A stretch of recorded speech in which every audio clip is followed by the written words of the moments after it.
ولما ورد ماء مدين وجد عليه أمة من الناس يسقون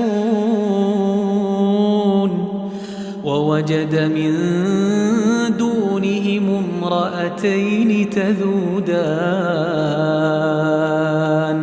قال ما خطبكما قالتا لا نسقي حتى يصدر الرعاء وأبونا شيخ كبير فسقى لهما ثم تولى إلى الظل فقال رب إني لما أنزلت إلي من خير فقير فجاءته إحداهما تمشي على استحياء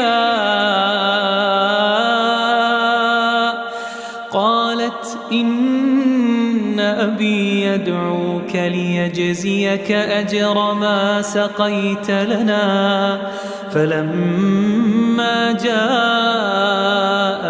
وقص عليه القصص قال لا تخف نجوت من القوم الظالمين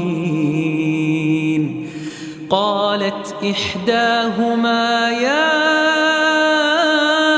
أبت استأجره إن خير من استأجرت القوي الأمين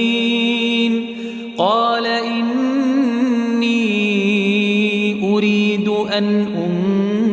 أنكحك إحدى ابنتي هاتين على أن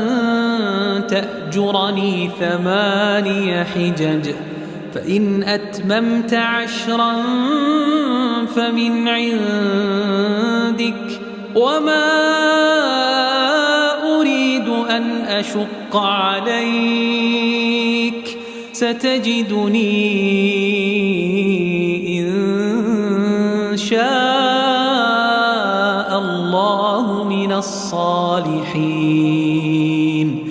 قال ذلك بيني وبينك أيما الأجلين قضيت فلا عدوان علي والله على ما نقول وكيل